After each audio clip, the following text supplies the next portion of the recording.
सभी साथियों को प्रेम प्रणाम। आज हम सारपूर्ण और मार्मिक तथ्य को समझते हुए उसको जीवन में लाने के लिए विचार कर रहे हैं, और ये विचार पूरी मानव जाति के लिए है। आज की जो बात है वो दया पर है, और दया का प्रसंग इसलिए हम ले रहे हैं कि धर्म को लेकर के, धर्म शब्द को लेकर के जो विडंबनाएं इस पूरे विश्व में आज फैल रही है, इस धर्म के नाम पर मनुष्य सुखी नहीं बल्कि दुखी हो रहे हैं, उलझ रहे हैं आपस में, और अपने स्वार्थों के लिए या ऐसे किसी सिद्धांतों को लेकर के या मतवाद को लेकर के आपस में बैरभाव पैदा हो रहा है। लेकिन जो मनुष्यता के गुण होने चाहिए, जो मानवता होनी चाहिए, वो नहीं दिख रही है। तो उस प्रसंग को लेकर के हम थोड़ा समझने का प्रयास करेंगे, और यदि हम ये समझ गए तो हमारा जीवन सुखद और आनंदपूर्ण हो गया। फिर किसी बात की कमी नहीं, फिर जीवन का एक आयाम ही बदल जाएगा, जीवन जीने का ढंग ही बदल जाएगा।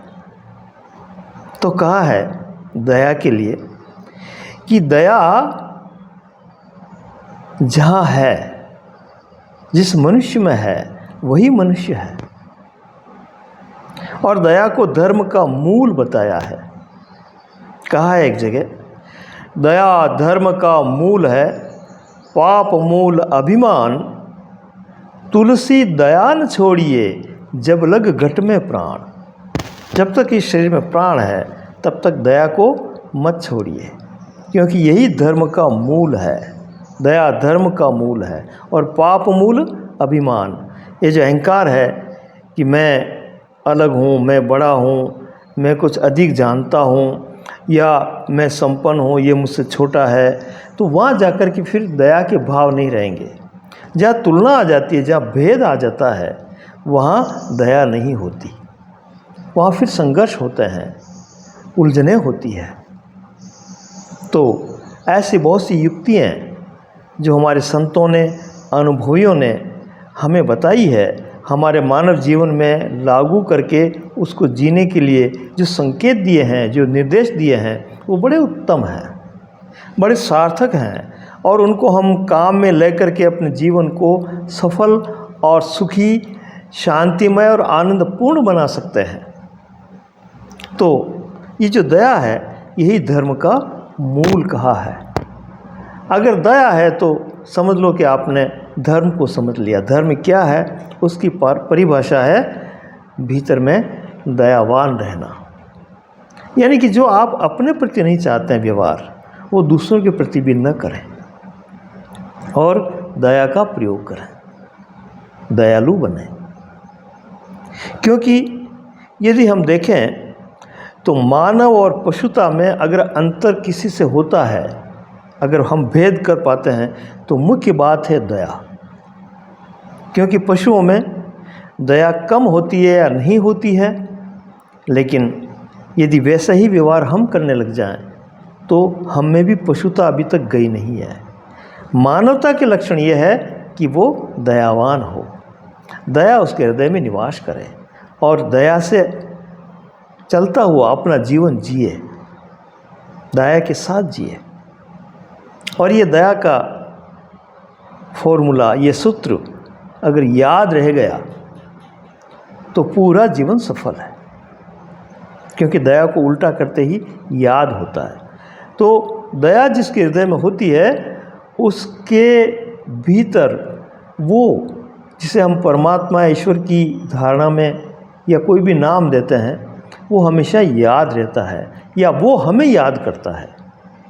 जिसमें दया है उसको कौन याद करता है? परमात्मा याद करता है, क्योंकि परमात्मा स्वयं दयालु है। तो जो दयालु होगा उसको वो भी याद करेगा, और ये याद हमारी स्मृति में अगर बनी रही तो दोनों यादें जुड़ करके एकत्व हो जाएगी। परमात्मा हमारे साथ होगा, हम परमात्मा के साथ होंगे। तो पशुता में और मानवता में यदि मुख्य अंतर किया जाए, फर्क किया जाए, तो ये दया की पहचान है। जिसमें दया है वो मानव है, और जिसमें दया नहीं है वो पशु है। ये सीधी सी बात है। और दया से ही अहिंसा परमो धर्मः ये सूत्र निकला है। हिंसा करना ये पशुता है, और अहिंसक होना, दया करना ये मानवता है। तो अहिंसा परमो धर्म का मतलब यहाँ भी धर्म के लिए कह रहा है कि जो परम धर्म की बात अगर हम कहें कि धर्म क्या है, तो यह अहिंसा है, दया है। और सबसे बड़ी बात ये कि जहाँ अहंकार होता है, जहाँ अभिमान होता है, वहाँ दया आ नहीं सकती, दया प्रकट नहीं होती। वहाँ अभिमान से दब जाती है, अभिमान उसको दबा देता है। इसलिए अभिमान को हटा करके ही दया का उपयोग किया जा सकता है। या दया अगर आपके पास है तो अभिमान अपने आप हट जाएगा। एक ही बात है। क्योंकि कहा है एक अनुभवी संत ने, दया जाके हृदय बसे, दया जिसके हृदय में बसती है, दया जाके हृदय बसे, बोले अमृत बैन, ऊंचा उनको जानिए, नीचे जिनके नैन। दया जाके हृदय बसे और बोले अमृत बैन। अमृत वाणी, अच्छी वाणी भी वहीं से निकलेगी जहाँ जिसके हृदय में दया होगी। क्योंकि अभिमान नहीं होगा तो फिर वो वाणी भी अच्छी बोलेगा। और वाणी अगर प्यारी बोल रहा है तो फिर सर्वत्र आनंद ही आनंद है ना। क्योंकि बहुत सी जगह कहा है कि तुलसी मीठे वचन से सुख उपजत चहु और। मीठे वचन बोलने से चारों तरफ सुख की बौछार होती है, सुख की बरसात होती है। तुलसी मीठे वचन से सुख उपजत चहु और, वशीकरण एक मंत्र है, तज दे वचन कठोर। ये सबको वश में कर लेता है मीठी वाणी। ये वशीकरण मंत्र है। मीठा बोलना, प्यारा बोलना, सुंदर बोलना, सुखद और अच्छा बोलना। तो वशीकरण एक मंत्र है, तज दे वचन कठोर, कठोर शब्दों को तज दे। तो इस मंत्र से पूरा संसार तुम्हारा है। चारों तरफ तुम जो है सबके हृदय में निवास कर सकते हो। तो कहा है कि ये जो अहंकार है, इसकी वजह से वाणी में बेमेलता आ जाती है और तर्क वितर्क होते हैं, खींचातानी होती है। और वाणी बेमेल हो गई तो फिर सारी चीज़ें बेमेल होती चली जाती है, अव्यवस्था होती चली जाती है। क्योंकि हमारे जो भी विचार हैं वो अभिव्यक्त हम वाणी से करते हैं, और वाणी से अगर सही ढंग से अभिव्यक्ति हो रही है, सुव्यवस्थित हो रही है, तो उससे जो परिणाम आएंगे वो भी सुव्यवस्थित आएंगे। तो एक अनुभवी कहते हैं कि दया जाके हृदय बसे, बोले अमृत बैन, ऊंचा उनको जानिए, नीचे जिनके नैन। अब कोई कहता है कि मैं बड़ा हूँ, ये अहंकार की घोषणा है। अहंकार ऐसा खेल रचाता है बड़े और छोटे का विभाग करने का, उससे जो फिर संघर्ष होता है। तो ऊंचा उनको जानिए, नीचे जिनके नैन। वही ऊंचा है संसार में जिसके नैन नम्रता से झुके हुए हैं और सबके प्रति सहृदय भाव से दया उसमें भरी पड़ी है। जिसमें अहंकार नहीं है वही ऊंचा है। तो इस तरह से हम अगर देखें तो ये सारी जो प्रकृति है ये भी करुणावान है, दयावान है।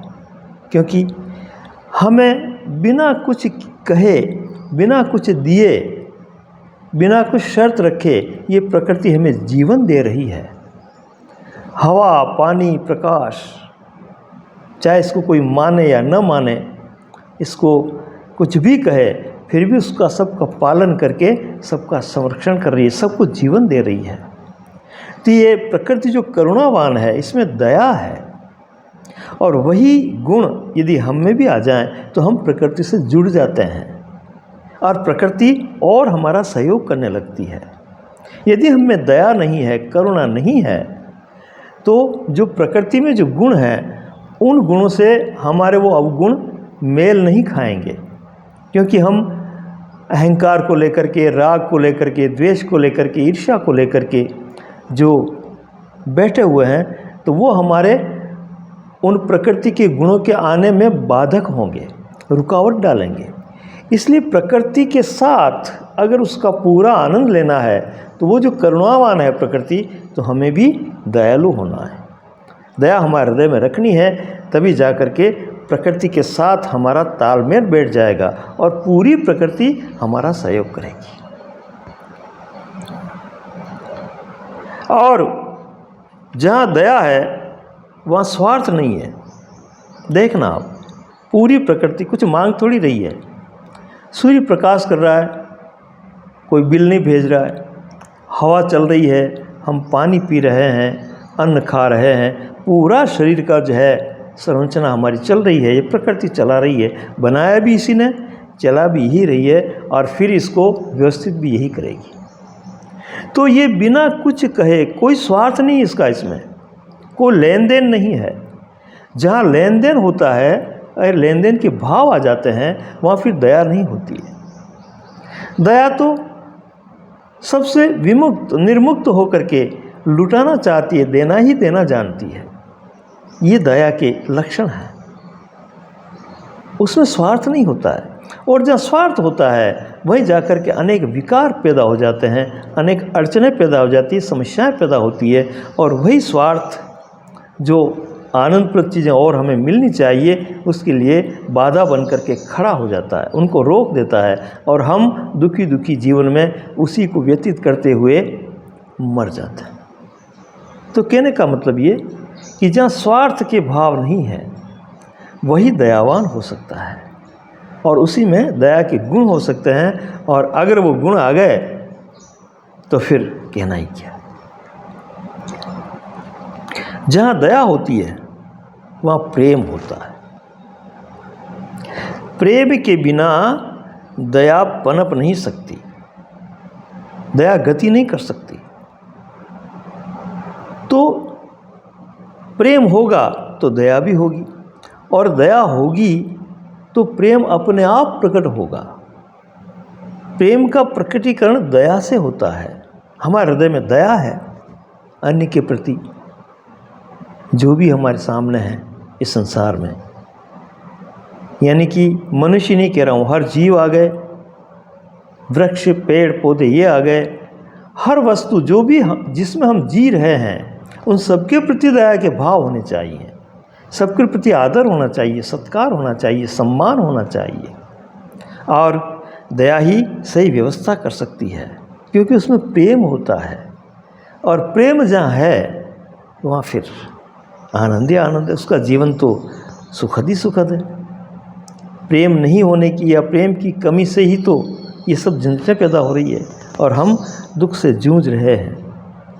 तो यदि सुखी होना है, यदि आनंदित होना है, यदि इस प्रकृति की लहरों में अपने को जो है नृत्य करते हुए देखना है, तो दया धारण करनी पड़ेगी, क्योंकि प्रकृति स्वयं दयावान है, और हम भी वैसे ही गुण लेकर के उसके सामने प्रस्तुत होंगे तो प्रकृति हमारे साथ बराबर सहयोग करेगी और प्रेम पैदा होगा। यह प्रेम ही फिर नए नए आयाम खोलता रहेगा। दया की याद से सेवा भाव पैदा होता है। सेवा जो सबसे बड़ा गुण है मनुष्य का, मानवता का गुण है सेवा। सेवा से बड़ा कोई धर्म नहीं। तो यदि सेवा धर्म है तो सेवा भी दया से ही पैदा होगी। दया से पैदा हुई सेवा ही काम की है। यदि उस सेवा में स्वार्थ है, कुछ लक्ष्य है, कुछ बनावटीपन है, तो फिर वो सेवा नहीं है, वो दया से प्रकट हुई सेवा नहीं है। क्योंकि दयावान जो सेवा करेगा तो उसकी अपेक्षा में कुछ चाहेगा नहीं, निस्वार्थ होगा वो। तो दया से ही निस्वार्थता पैदा हो सकती है, और निस्वार्थ व्यक्ति ही दया कर सकता है, या यूँ समझिए। एक ही बात है दोनों।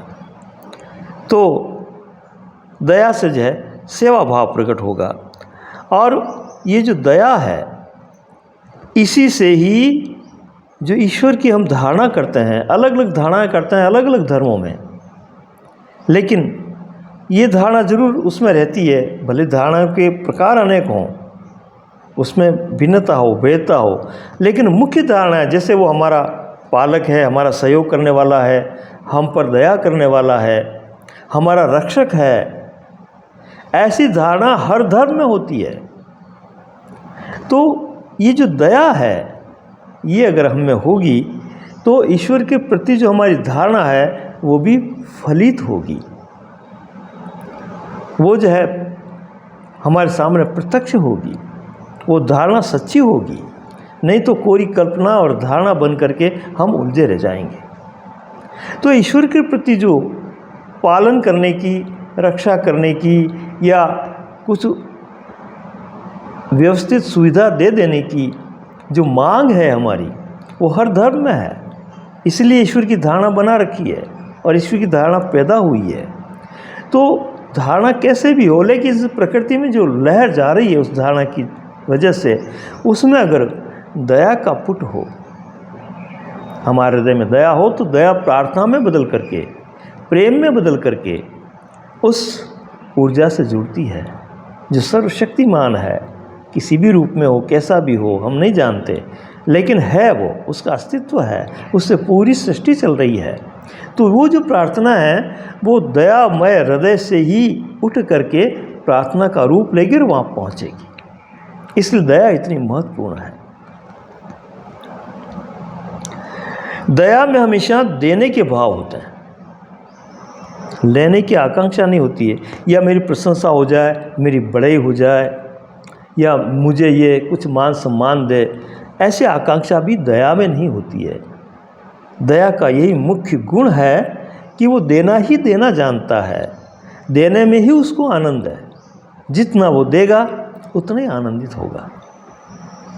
क्योंकि ले ले करके जो उसने अपने को संकुचित कर दिया, अपने को सिकोड़ लिया, एक सीमा में अपने आप को बांध लिया और भिखारीपन की उस जिंदगी से परेशान होकर के असंतुष्ट रहा, वो अगर देने लग जाए, और कब देने लग जाएगा, जब उसमें दया होगी।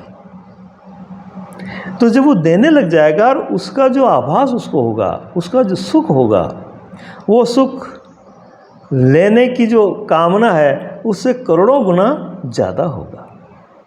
तो फिर वो समझ जाएगा कि यार लेने से तो देने में ज़्यादा आनंद है, ज़्यादा मस्ती है।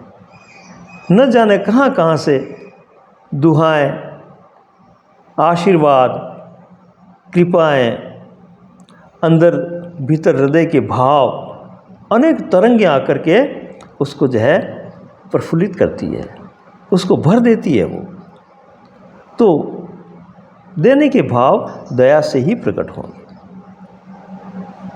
और दया की संपत्ति जिसमें नहीं है, देने के भाव जिसमें नहीं है, वो दीन है। दीन का मतलब वो गरीब है, दुखी है, उसमें बहुत सी कमियां हैं और उसकी पूर्ति होना मुश्किल है, क्योंकि दीनता उसको घेरे हुई है। दीनता किसके लिए? क्योंकि संग्रह के भाव हो गए, सब शोषण करने लग गया, खींचने लग गया, स्वार्थी हो गया, व्यक्तिगत हो गया, सीमा में बंध गया, फैलाव नहीं हुआ उसका, व्यापकता में जो बहुत सी निधियाँ भरी पड़ी है उससे वंचित रह गया वो। इसलिए खुद ही खुद उसमें उलझता हुआ वो दुखी रहता है। तो वो दीनता के भाव उसमें पनपते हैं। अगर आपने देना शुरू कर दिया तो आना भी शुरू हो जाएगा, जितने भी द्वार हैं आपके वो खुलने लग जाएंगे, एक अलग ही जय जीवन के आयाम बदलेंगे और जीवन का एक अलग ही ढंग, एक अलग ही सुखद आनंदित आभा हम में प्रकट होगी। दया संवेदनशीलता का प्रमाण है। यदि आप में दया नहीं है तो आप जड़ हो, पत्थर हो, आप आपका हृदय पत्थर का है, कठोर हो, आप जटिल हो, जीवनता आप में नहीं है। जो संवेदनशीलता और जो एक सहृदयता होनी चाहिए, जो कोमलता होनी चाहिए, वो आप में नहीं है। और जब तक ये सहृदयता और कोमलता नहीं होगी, तब तक जो भी और चीज़ें हैं इस पूरे विश्व में, प्रकृति में, जो आप में आना चाहती है वो नहीं आ पाएगी। क्यों? कि आप पत्थर दिल हो गए, आप ही पत्थर होकर के रोड़ा बन गए। उन चीज़ों को आने से आप स्वयं ने रोक दिया, इसलिए वो आ नहीं सकती।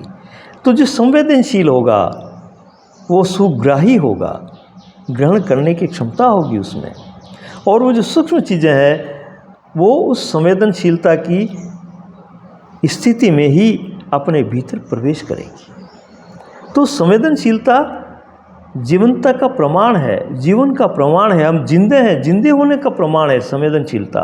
व्यक्ति अपनी संवेदनशीलता खोता जा रहा है, इसलिए कठोर बनता जा रहा है, जड़ बनता जा रहा है, निर्बुद्धि बनता जा रहा है, और न जाने कैसे दुखी दुखी वो जीवन जी रहा है। संवेदनशीलता के बिना अनुभूति भी नहीं होगी। गहरी अनुभूतियाँ एक संवेदनशील व्यक्ति को ही हो सकती है। तो ये जो दया के भाव हैं ये संवेदनशीलता बढ़ाते हैं, और दया दानी बनाती है, देने के भाव प्रकट करती है, और वो ईश्वर के समकक्ष जो गुण हैं, ईश्वर में जो ईश्वरीय गुण हैं, उन गुणों से वो भरने लगता है। क्योंकि ईश्वर देना ही जानता है, सब कुछ है उसके पास में। क्यों है? कि दया है, वो दयालु है, वो देने की क्षमता रखता है। इसलिए अगर वो देने का दरवाज़ा खोल रखा है उसने, तो फिर उसी में से आना भी प्रारंभ हो जाता है। इसलिए वो सर्वशक्तिमान भी है, सर्वव्यापक भी है, और देता रहता है। तो वो जो दानी होता है, देने के जिसमें भाव होते हैं, वो ईश्वर का भी प्यारा है। क्योंकि ऐसे भाव ईश्वर में भी हैं, तब जाकर के ईश्वरी कृपा सहज में उसमें बरसती रहती है। और सुंदर बात कही है, यदि धर्म की मर्म को हम समझें तो ये दया ही उसका मूल है। हम पहले ही कह आए हैं इसमें, और कहा है परहित सरिस धर्म नहीं भाई, पर पीड़ा सम नहीं अधमाई, परहित सरिस धर्म नहीं भाई। बहुत ही सुंदर उक्ति है कि परहित सरिस धर्म नहीं भाई, पर पीड़ा सम नहीं अधमाई। दूसरों का हित करने के समान परहित, यानी कि दया करना, उपकार करना, सहयोग करना, सेवा करना। परहित सरिस धर्म नहीं भाई, दूसरों को सुख देने के समान, हित करने के समान, उपकार करने के समान कोई धर्म नहीं है। एक बात। दूसरी बात, पर पीड़ा सम नहीं अधमाई, दूसरों को दुख देने के समान कोई अधम कार्य नहीं है, कोई पाप नहीं है। और पाप और धर्म के ये जो सुंदर परिभाषा है इस चौपाई में आ गई कि दूसरों का हित करना धर्म है, पर हित सरिस धर्म नहीं भाई, और पाप क्या है? पर पीड़ा सम नहीं अधमाई, दूसरों को दुख देने के समान कोई पाप नहीं है। ये सटीक परिभाषा है धर्म और पाप की। व्यवहारिकता में हम इसको हम ला करके देख सकते हैं, और धर्म जब व्यवहार में आकर के प्रकट होकर के अगर वो प्रतिफलित नहीं होता है तो वो कौन सा धर्म है? वो धर्म का मर्म नहीं है, वो एक मनमानी कल्पना है, धारणाएं हैं, और उन धारणाओं में फंस करके फिर विभेद है, फिर कलह है, फिर संघर्ष है, फिर सारा जीवन दुखी है। तो सटीक अगर हम विचार करें तो दया धर्म का मूल है। हाँ, तो सज्जनों, हम जो है दया की बात कर रहे थे, वो बड़ी सुंदर और सुखद मार्मिक बात पर हम जो है इस बात को ले जा रहे थे। तो कहा है कि परहित सरिस धर्म नहीं भाई, और दया से ही मोह का नाश होता है। जो हमारी तेरी मेरी है, इसको पकड़ लूँ, इसको सुरक्षित रखूँ, इससे छीन लूँ, झपट लूँ, मोहग्रस्त होकर के जो हम बात करते हैं, ये दया नहीं होने की वजह से होता है। क्योंकि अगर दया में देने का भाव है, निस्वार्थता है उसमें, तो फिर मोह भी खत्म हो जाता है। मोह नहीं रहता। जिसमें मोह नहीं रहता है वही दया कर सकता है, वही दे सकता है। तो ज्यों ज्यों दया बढ़ेगी, मोह का नाश होता जाएगा, हम व्यापक होते जाएंगे, हम उस जो है परकोटा हमने बना रखा है, उस परकोटे से निकलते जाएंगे, उससे स्वतंत्र होते जाएंगे। तो इस मोह से भी, मोह की बेड़ियों से अलग करके हमें स्वतंत्र गति देगा ये दया का भाव, ये दया का गुण। इसलिए दया जिसमें भी है उसमें फिर मोह धीरे धीरे विलीन होता जाता है, मोह के पास से वो मुक्त होता जाता है। दया में देने का आनंद आता है। ये बहुत ही गजब की बात है। क्योंकि कुछ दे कर के देखिए, आप किसी की सहायता कीजिए, फिर उसके भाव देखिए, उसके अंतःकरण से जो भाव आएंगे, भले वो मुंह से कुछ न बोले, लेकिन अंतःकरण बोलेगा, और अंतःकरण की जो आवाज़ है वो गहरी जाती है, उसकी गहरी मार है, और उसका प्रत्यक्ष जो है परिणाम मिलता है। हृदय के भाव जिसको लग जाते हैं, उसको जो हम दुआ कहते हैं, आशीर्वाद कहते हैं, वो कृपा है, वो आनंद को बढ़ाती है। जो जो हम देते हैं तो उसमें जो है आनंद प्रस्फुटित होता है। उसको आनंद दिया, उसके हृदय की गहरी संवेदनाएं जब निकली तो हमारे हृदय में प्रवेश करती है, और गहरी जा कर के आमूल परिवर्तन करती है। वो ऐसी गतिविधि है उसमें। तो सज्जनों, मेरे भाइयों, दया सबसे अच्छा गुण है, और दया ही धर्म है, दया ही मनुष्यता की पहचान है, दया ही ईश्वर से जुड़ने का मार्ग है। ठीक है? तो दया ज्यों ज्यों होगी त्यों त्यों आनंद अपने आप बढ़ेगा। करके देखिए आप। ये व्यवहारिक प्रयोग है, ये जीने का मूल मंत्र है। इसको जी करके देखिए। आप जैसे जैसे इसको जिएंगे, प्रयोग में लाएंगे, इसके परिणाम तत्क्षण आते जाएंगे। और क्योंकि मनुष्यता की पहचान जो है वो सिर्फ दया है। ये मुख्य गुण है दया का। दया के भाव जिसमें हैं वही मनुष्य कहलाने का अधिकारी है, और मानवता के गुण भी यही हैं। यदि और चीज़ों से हम कंपैरिजन करें, हमारी तुलना करें, तो उनमें जिसमें दया नहीं है वो उलझे हुए हैं, संघर्षरत हैं, दुखी हैं। और मनुष्य हम बन गए तो हमारी बुद्धि का सही उपयोग यही है कि हम इस दया का प्रचार प्रसार कैसे करें, इस गुण को धारण करके कैसे जिएं। यही मनुष्यता की असली पहचान है। और दया कौन कर सकता है? जिसमें क्षमता है, जो योग्य है, जो सक्षम है, भीतर से भी और बाहर से भी, वही दया कर सकता है। दया करना कोई मामूली काम नहीं है। बहुत सी भीतर की कलमश को पार करके अहंकार रोकेगा, बुद्धि तर्क वितर्क लगाएगी, मन मोड़ देगा हमें, ये करूं कि न करूं, अनिर्णायक स्थिति में ला कर के खड़ा कर देगा, इसमें मेरा क्या हित होगा, नहीं होगा, ऐसे हजारों प्रश्न जो है व्यक्ति में पैदा होंगे। लेकिन जो क्षमतावान है, जो सही निर्णय करने वाला है, सही बुद्धिमान है, समझदार है और गुण जानता है इस दया के, वही इसका उपयोग करता हुआ आगे बढ़ेगा। वरना ऐसे ही दया करना कोई सहज काम नहीं है। बहुत बड़ी उपलब्धि है, बहुत बड़ी जीवन की जो है महिमा है अपने आप में। दया की अपने आप में महिमा है, अपने आप में सौंदर्य है इसका। इस राज को जो जान लेता है वो फिर इसको जो है उपयोग में करता हुआ मस्त रहता है। दया से गहरा जुड़ाव होता है। हम जहाँ भी दया का उपयोग करेंगे, उसको व्यवहार में लाएंगे, तो जिससे भी जुड़ेंगे वो भी हमसे जुड़ेगा और गहरा जुड़ेगा।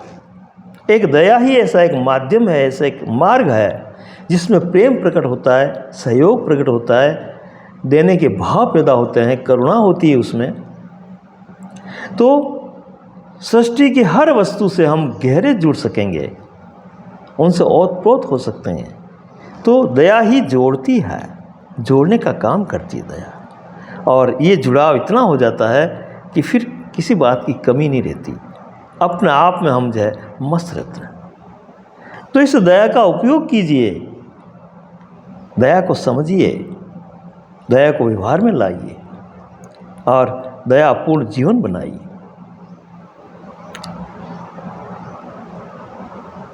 क्षमतावान ही दया कर सकता है, इस बात पर हम चल रहे थे। अब अपन चलते हैं आगे कि दया से गहरा जुड़ा हो गया, ये बात भी हो गई हमारी। फिर है दया से, दया अपना आप में महान होती है और व्यक्ति को भी महान बना देती है। इसका एक कारण है कि हम कहते हैं ना लोकोक्ति में भी कि मारने वाले से जिलाने वाला महान होता है, ठीक है ना।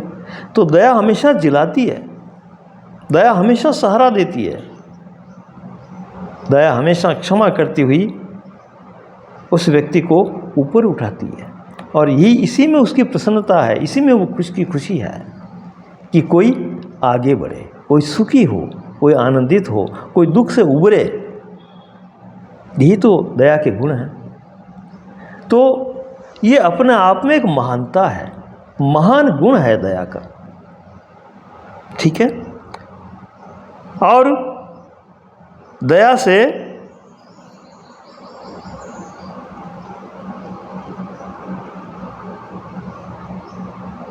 सबका सहयोग होता है और जो जो वो सहयोग करता जाता है त्यों त्यों सबका होता जाता है। हृदय से होता है, बाहर से तो होता ही है, वो काम करता हो, पर भीतर में उसकी जगह बना लेता है दयावान मनुष्य, क्योंकि उसमें प्रेम होता है, देने के भाव होते हैं, करुणा होती है, सहयोग होता है। तो जो जो वो जिससे जुड़ता है वो पूरी तरह से जुड़ जाता है, उसके भीतर बाहर उसको जगह मिल जाती है। तो पूरा विश्व जैसे उसका हो गया हो, ऐसा सम्राट होकर के जीता है दया वाला। इसको उपयोग में लेकर के तो देखिए, ऐसी महानता है दया की। और प्रकृति की दया से ही हमें सब कुछ मिल रहा है, और हम में जब ऐसा गुण आ जाएगा तो पूरी प्रकृति हमारे साथ होगी, क्योंकि दोनों का लेवल बैठ जाएगा। वो भी दयावान है और हम भी दया के पथ पर चल रहे हैं। तो ये जो तालमेल बैठेगा, इसमें प्रकृति के सारे गुण उड़ेल देगी हमें, वो बरसात करेगी, आनंदित कर देगी हमें। इस दया के गुण मात्र से सब कुछ मिलने लग जाएगा, क्योंकि प्रकृति के आमने सामने हो जाएंगे हम प्रकृतिस्थ हो जाएंगे। और जैसे प्रकृति स्वच्छंद और स्वतंत्र अटखेलें खेल रही है, वैसे हमारा जीवन भी आनंदित रहेगा, मस्त रहेगा, हंसता खेलता हो जाएगा। दया से ही अनेक द्वार खुलते हैं, क्योंकि दया के बिना जब हम जीते हैं, स्वार्थ में जीते हैं, अपने लिए जीते हैं, व्यक्तिगत जीते हैं, तो हम सिकुड़ जाते हैं, एक सीमा बना लेते हैं, अपने आप को बांध लेते हैं, सारे द्वार बंद कर देते हैं। और दया के भाव जब प्रकट होते हैं, दैन्य भाव जब होते हैं, देने की कुशलता जब आती है और हम उसमें बढ़ने लगते हैं, तो सब द्वार खुलते हैं। और उस द्वार के खुलने से सारी प्रकृति की संपत्ति उसमें प्रवेश करती है और हमें फिर से लावालब भरे रखती है। अपूर्णता निकल जाती है, पूर्णता हो जाती है। ये दया की महिमा है, अनेक द्वार खोल देती है दया। और दया जो है दुखों से पार कर देती है। क्यों? कि सारे दुख संकुचितता में है, सीमितता में है, पूर्णता में कोई दुख नहीं। जहाँ कोई कमी नहीं, जहाँ पूरा भराव है, पूरा जीवन भरा भराया आनंदित है, वहाँ दुख क्या करें। तो दुख तो हम सीमित होकर के प्रकट करते हैं, दुख है नहीं है। दुख को पैदा करने के तरीके हम लगाते हैं। यदि ये दया के भाव हमें प्रकट हो जाए तो हम सब के साथ हंसते खेलते पूरा जीवन निकाल देते हैं और ये प्रवाह चलता रहता है, किसी बात की कमी नहीं रहती। ये करके देखिए, जीवन में व्यवहार योग्य दया के गुण हैं और यही सबसे बड़ा धर्म है। दया धर्म का मूल है, यही मूल है। फिर आगे और चीज़ें तो अपने आप मिलती रहेगी हमें। तो दया सब दुखों से पार कर देता है और जिसमें दया है उसमें शांति बरसती है, क्योंकि और अनेक तरह के हथकंडे अपना करके वो उलझा नहीं, किसी से द्वेष नहीं किया, संघर्ष नहीं किया, किसी चीज़ को छीना झपटी करने की कोशिश नहीं की, मोहग्रस्त नहीं हुआ, बल्कि सहयोग करता रहा, सेवा करता रहा, निस्वार्थ सेवा, निष्काम भाव से इस जगत का सहयोग करता हुआ, सेवा करता हुआ चलता रहा। तो फिर शांति ही तो रहेगी। अशांति को पैदा करने के कोई कारण उसने अपने में रखे ही नहीं, और वो सब कारण इस एक दया के गुण ने हटा दिए। अब वो जहाँ भी जाता है उसको पूरा सम्मान है, उसके प्रति पूरे भाव हैं, उसके प्रति पूरी निष्ठा है। इस तरह से चारों तरफ से उसमें जो शांति की बरसात होती है, शांति की वर्षा में नहाता है, वो बड़ा शीतल और मस्त रह करके अपना जीवन गुजारता है। इसलिए इस बात को हमें समझना है और जीवन में प्रयोग में ला करके, इस पर आरूढ़ होकर के, इसको व्यवहार में ला करके इसका आनंद लेना है। दया धर्म का मूल है। प्रणाम मेरे साथियों, प्रेमी साथियों, आप सबको बारंबार मेरा प्रणाम। धन्यवाद।